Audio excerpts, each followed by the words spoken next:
Before we start, I want y'all to see how this movie is framed through the lens of a white man, how it downplays the struggles of slavery and focuses on Thomas Jefferson as a hero. The film opens in Pike County, Ohio, 1873, the place where no one wants to end up nowadays. Journalist Owen Lettinger visits Mr. and Mrs. Hemings. Mr. Hemings claims to be Thomas Jefferson and Sally Hemings' son. He recalls growing up at Monticello with his siblings. Oh, Thomas Jefferson was a rapist? He says they were treated better than most black people back then, and were even taught to read and write, which was illegal. The couple shows some of Jefferson's heirlooms. Mr. Hemings says they were set free at the age of 21 in Jefferson's will. Then Mrs. Hemings looks at Jefferson's shoe buckle.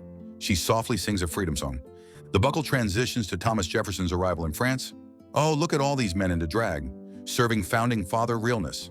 Jefferson presents his credentials to King Louis XVI, moves into the Hotel de Langeac, and oversees renovations.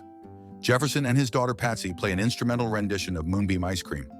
Jefferson's wife died 3 years ago, and now Patsy worries about her sisters Polly and Lucy back in the States. But Jefferson reassures her they'll join them soon. In the kitchen, James Hemings talks with French maids who urge him to ask for their pay so they can pay for this month's Netflix subscription. So he goes, and Jefferson agrees to pay James 24 francs per month while in Paris, but tells him that when they're back in his Monticello plantation, it will revert back to no pay.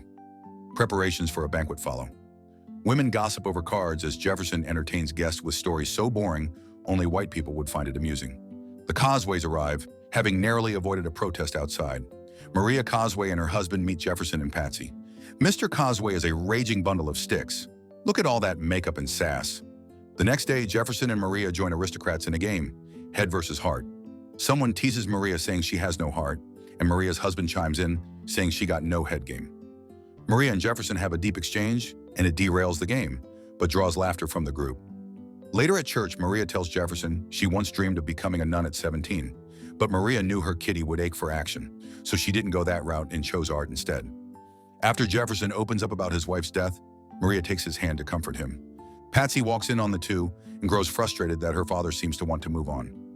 Jefferson has to take a trip to The Hague, a Dutch city, to get a loan because the French aren't compensating him for his expensive stay. Mr. Short hands Jefferson's letter to Mrs. Cosway, informing her of Jefferson's urgent trip. She replies, expressing how much she misses their time together. Jefferson responds from The Hague, telling her he feels the same and recounting his travel experiences. Mr. Cosway sees her reading the letter, but she quickly hides it. Mr. Cosway should just get on Grindr, while Maria finally gets a good dick down. At a convent during Mass, Mrs. Cosway notices Patsy, disinterested in the ceremonies. Later, Mrs. Cosway tries to befriend Patsy, who responds coldly. Cosway opens up about her own isolation and tragic childhood, how 3 of her sisters were poisoned by their nurse in the name of salvation. Patsy listens, but only reminds her of the vow Jefferson made to her mother to never remarry, totally cock-blocking Maria. At a royal gathering, the Cosways spot Jefferson from the balcony and greet him warmly. Mr. Cosway later allows his wife and Jefferson time alone. As the opera begins, Jefferson confesses that his heart and head have battled over his feelings, but he now knows he loves her and always will. Mr. Cosway spies on them through a telescope from the crowd. The next day, the aristocrats watch a hot air balloon test flight with animals aboard. They chase it across the countryside by horse and carriage. The French really don't give a foo about their finances. Jefferson urges Maria to go with him to America. Though hesitant, she reveals her marriage is platonic. Mr. Cosway is homosexual. Jefferson been known. Jefferson tells her he'll soon be recalled and can't bear to leave without her. They kiss and laugh, but Jefferson injures his arm leaping over logs. His arm is bandaged, and that night he wakes from terrible nightmares. At a seance, Jefferson joins a group led by a spiritualist. During the performance, a woman trembles and throws her Tyler Perry wig at Jefferson.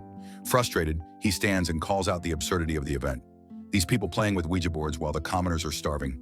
Chaos erupts among the commoners due to a severe bread shortage. Thomas narrates his observations, contrasting the urgency of these events with Marie Antoinette's delusional obsession with cakes. Meanwhile, Mrs. Cosway writes to Thomas, yearning for his 9-incher. But as he reads his letters, he is devastated to learn of Lucy's death from a severe cough as she refused to take the vaccine. He visits Patsy, who breaks down in tears. Patsy swears to take care of Polly now and will be Thomas's everything. Thomas apparently takes this as an invitation to kiss his own daughter, but she swerves his pervy ahs. Later, Thomas writes to Mrs. Epps about Polly's situation, while Sally comforts Polly by playing with her in the yard. Sally is Thomas Jefferson's slave. The film returns to Mr. Hemings' interview with journalist Owen. Hemings recounts how their grandmother, Betty Hemings, born to an African slave woman and an English sea captain, became the property of John Wales. When Wales married, he passed on the Hemings family to his daughter's husband, Thomas Jefferson. When Owen brings up the rumor that Sally Hemings and Jefferson's late wife were half-sisters, Mrs. Hemings quickly shuts it down. Mr. Hemings explains that lineage meant little in a world where skin color alone determined if one was a master or a slave. Sally and Polly arrive in Paris and are warmly welcomed by the Jeffersons. Sally informs James about Lucy's passing. Thomas's injured arm is still swollen and being examined. He receives more letters from Maria Cosway, but avoids reading them. Patsy plays the harpsichord intensely, while Maria's new letters express growing anxiety and longing for Thomas's bubble butt. Thomas attempts to play violin alongside Patsy, but is stopped by the pain, frustrating him. Sally walks in, concerned. Later, Polly has a nightmare. Patsy comforts her, while Sally brings a homemade balm for Thomas's hand. Patsy scolds her, saying she should have stayed by Polly's side. Patsy applies the balm, while Sally soothes Polly with a lullaby. The next day, Thomas discusses France's anti-slavery laws with American guests, advising them to keep quiet about their enslaved boy, Horatius Bird. Bird later chats with James and Sally, describing his surprisingly pleasant life with his masters. When Maria arrives by carriage, she compliments Sally's appearance. James informs Thomas of her arrival, and Mr. Bird asks James about Jefferson's own slaves, prompting James to reflect. Meanwhile, Maria confronts Thomas about his silence. He claims he waited for a safe messenger to avoid their private letters being intercepted. She's skeptical, but he hints at the danger of his thoughts, which makes her libido skyrocket. Later, Maria and Thomas shop at the market. She picks out gifts for the girls and jokes about American tastes and slavery. When she questions a particular item meant for Patsy, Thomas explains it's actually for Sally, whom he inherited and now considers his responsibility. Maybe just let her be free? As they return home, Jefferson and his party witness a mob burning in effigy, yet another sign of the public's growing anger. A rock smashes a window at their residence, prompting Jefferson and his companions to reflect on liberty and the nature of man. Meanwhile, Patsy and Polly are being dressed by French maids. Patsy finds Sally trying on the fabric Jefferson bought for her. When Sally walks in with linens, James informs her that, under French law, she must be paid for her labor. Sally scoffs at the idea, but James, clearly drunk, pressures her. As they approach Jefferson's room, he forces her to demand a salary, threatening her if she refuses. Jefferson suddenly opens the door, startling James. Inside, Sally delivers the linens. As she turns to leave, James still lingers, pushing her to speak. Jefferson asks what's wrong, and Sally nervously says she's afraid of ghosts. When he climbs into bed, she amuses him with ghost stories. As she turns to go, she gently touches his face. He flinches, and she pretends there's a fly, but he grabs her wrist. I just know a white person wrote this because ain't no way a slave is falling for a whitey. At a dinner with white people, they discuss how the king sleeps through assemblies, while the queen grows increasingly frustrated. Jefferson suggests the nobles, clergy, and commoners all vote together. Lafayette agrees, but another warns that such talk could be dangerous. Just then, someone unveils a new invention, the guillotine. Later, Jefferson, now healed, credits Sally for his recovery. He pays her 24 francs and promises monthly wages, urging her not to give any to James. When asked what she'll do with it, Sally says she plans to bring it back to Virginia. Jefferson then gives her a necklace, gently tracing her neckline. That night, Patsy finds Polly asleep alone. Sally's bed is empty, and she hears muffled voices coming from her father's room, indicating someone is breaking their back. The next morning, Sally helps Patsy dress in uncomfortable silence. Polly barges in, complaining they're running late again. When Sally jokes back, Polly talks back, and Patsy slaps her, demanding respect. I don't think I could hate Gwyneth Paltrow even more until this scene. Jefferson writes about the current political deadlock. Nobles and clergy resist change, clinging to their privileges.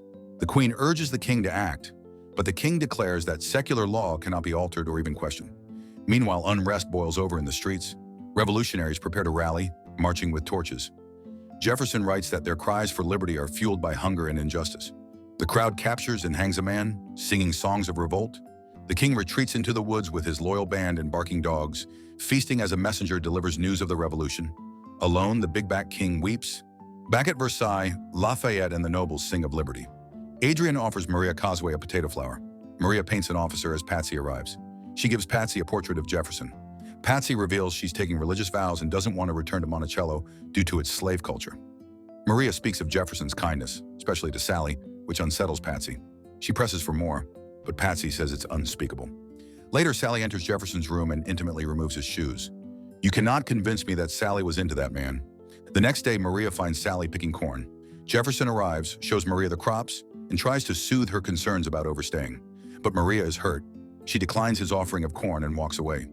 Do you see how Maria is a little hoe for thinking laying with a slave is crazy while she's been hoeing around herself? Jefferson follows, but she departs Paris soon after, saying farewell to Adrian and Lafayette. Jefferson receives a sad letter. Sally comforts him with song and dance. They really had Thandie Newton acting a fool on screen for a white man. He cries, then laughs as she lifts his spirits.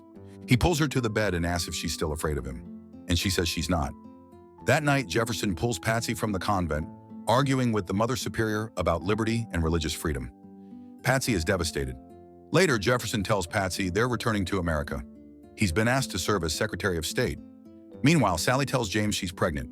He erupts when he realizes the father is Jefferson. They argue over race, identity, and freedom.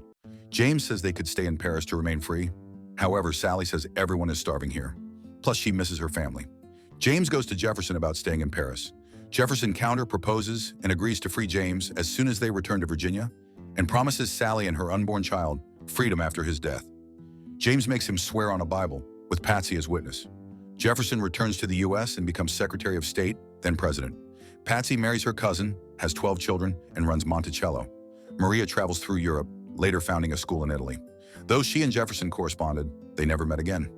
James Hemings was freed in 1796 but died by suicide in 1801. Sally remained at Monticello, bore 6 children, and lived out her final years free with her sons after Jefferson's death. What did y'all think of this one? Wasn't it too obvious that it was written through a white person's perspective? Hey, if you like this video, make sure you subscribe now and turn on the notification because YouTube isn't recommending my videos. And if you'd like to watch more foolishness, click here or here.